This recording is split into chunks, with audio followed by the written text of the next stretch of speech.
18 अप्रैल को आप जानते हैं कि बिहार में 7वें फेज़ नोटिफिकेशन को ओपन करवाने के लिए, डेमोक्रेसी में सरकार के सामने अपना पक्ष रखने के लिए और सरकार को ये बताने के लिए कि आप 7th फेज़ नोटिफिकेशंस को जल्द से जल्द आपको पब्लिश करना चाहिए। इसके लिए इन्होंने सारे लोग मिल करके, यहाँ तक कि प्राइमरी, माध्यमिक, अपर माध्यमिक, अपर प्राथमिक, ये सारे बच्चे मिल करके आंदोलन करने वाले हैं 18 मार्च को। इस आंदोलन को मैं पूरी तरीके से सपोर्ट करता हूँ। कुछ लोगों के द्वारा ये बोला जा रहा है कि ऋत्विक के द्वारा इस प्रोटेस्ट को सपोर्ट नहीं किए जा रहे हैं, ऋत्विक के द्वारा लोगों को दिग्भ्रमित किया जा रहा है। मेरे दोस्त, मैं शुरू से आपके पूरे आंदोलन को सपोर्ट करता हूं। मैं शुरू से आपको एक बात कहते आ रहा हूं कि डेमोक्रेसी में हमें अपनी बात रखने के लिए और हमें अपनी मांग को सरकार तक पहुंचाने के लिए हमें प्रोटेस्ट करने पड़ते हैं। यह एक सबसे बड़ा जरिया होता है जिससे सरकार आपके प्रति कुछ सोच सकती है, विचार सकती है।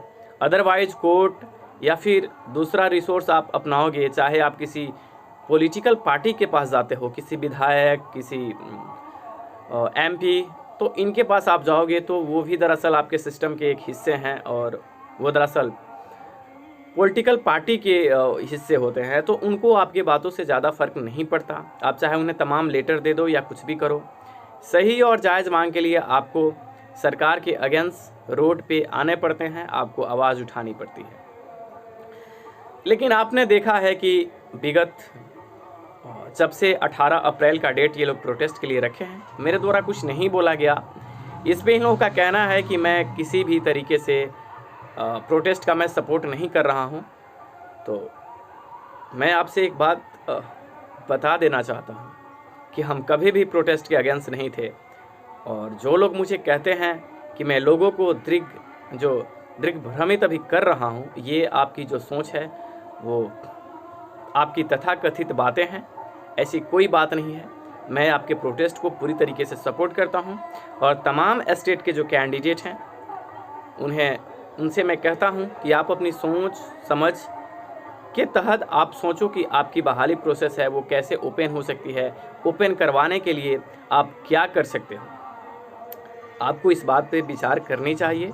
टाइम आपके पास कम है और सरकार जो चाल अभी चल रही है वो उसको समझते हुए आपको एक बात समझना होगा कि एक आंदोलन एक जरिया है जिसके ज़रिए हम सरकार के सामने अपनी मांग रख सकते हैं और उसी वे से, उसी रास्ते से हम बहाली को ओपन करवा सकते हैं। यही एक जरिया है और किसी भी लोगों के बहकावे में आने की ज़रूरत नहीं है। कुछ लोग मुझे कहते हैं कि मैं लोगों को दिग्भ्रमित कर रहा हूं, तो किसी को भड़काने का मेरा कोई मनसा नहीं है।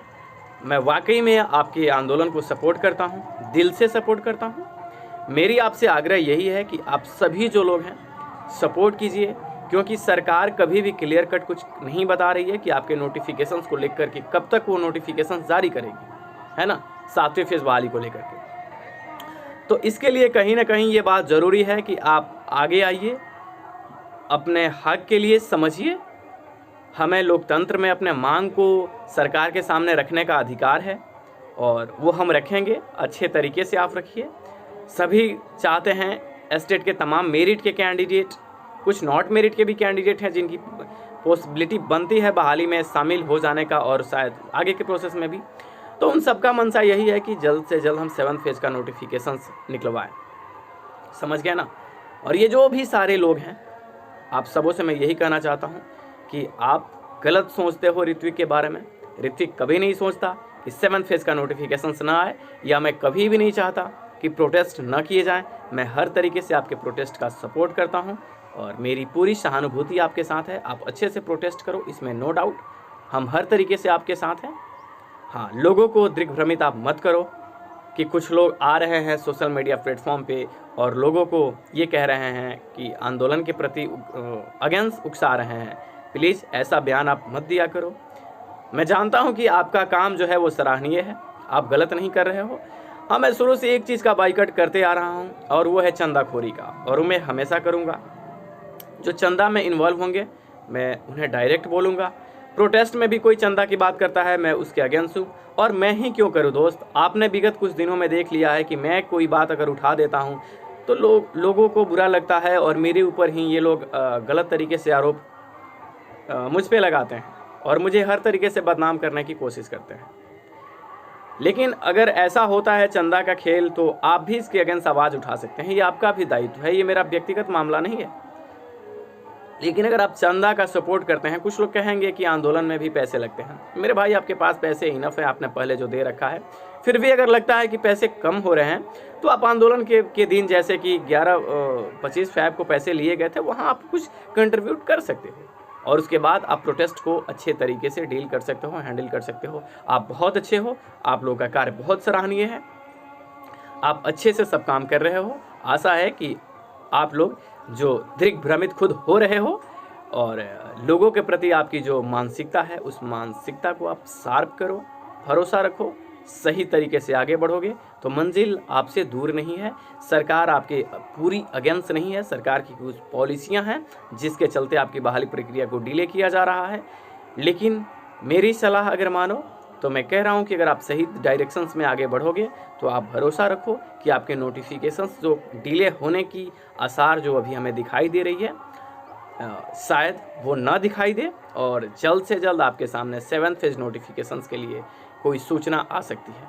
लेकिन आप शिथिल रहिएगा तो ये जो पॉसिबिलिटी बनती है वो डिले की ज़्यादा बनती है, कुछ और समय आपको वेट करने पड़ेंगे।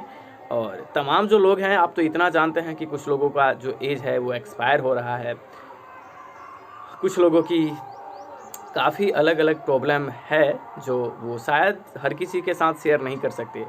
तो ये सारी बातें हैं, सभी लोगों के साथ प्रॉब्लम है। कुछ लोग हैं जो लग गए हैं बीपीएससी 67th या फिर सीडीपीओ या फिर बीएसएससी सीजीएल लेवल का जो एग्ज़ाम्स होने वाला है, ये सारे एग्ज़ाम्स पे लोग लगे हुए हैं। लेकिन एक जॉब आपके हाथ में है और मैं चाहूँगा कि इस जॉब को आप ना गंवाओ, आप फोर्स के साथ काम करो।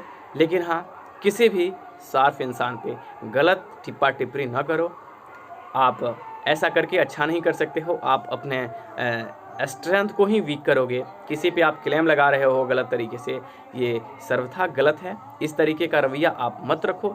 एक जोर के साथ 18 अप्रैल को जो ये डेट फिक्स किए हैं, इनका सपोर्ट करो।